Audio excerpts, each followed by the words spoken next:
সিরাজগঞ্জের যমুনা সেতু পশ্চিম থানা এলাকা থেকে প্রায় ২০ কেজি গাঁজাসহ ২ মাদক ব্যবসায়ীকে আটক করেছে র্যাব-১২।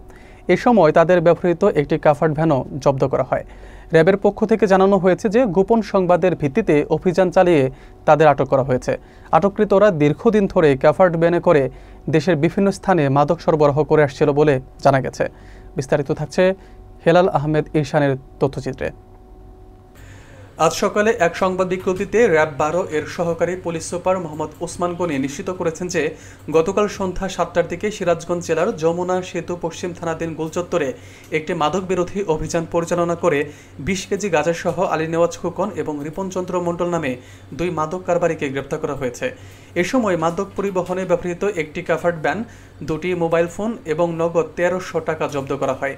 প্রাথমিক জিজ্ঞাসাবাদে আসামিরা স্বীকার করেছে যে তারা দীর্ঘদিন ধরে লোকচক্ষুর আড়ালে কাভার্ড ভ্যান ব্যবহার করে দেশের বিভিন্ন প্রান্ত থেকে মাদকদ্রব্য সংগ্রহ করে বিভিন্ন জেলায় বিক্রি করে আসছিল।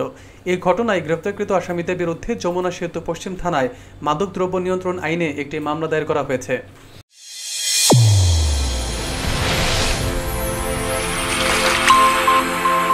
চ্যানেল A1 হৃদয়ের স্পন্দন।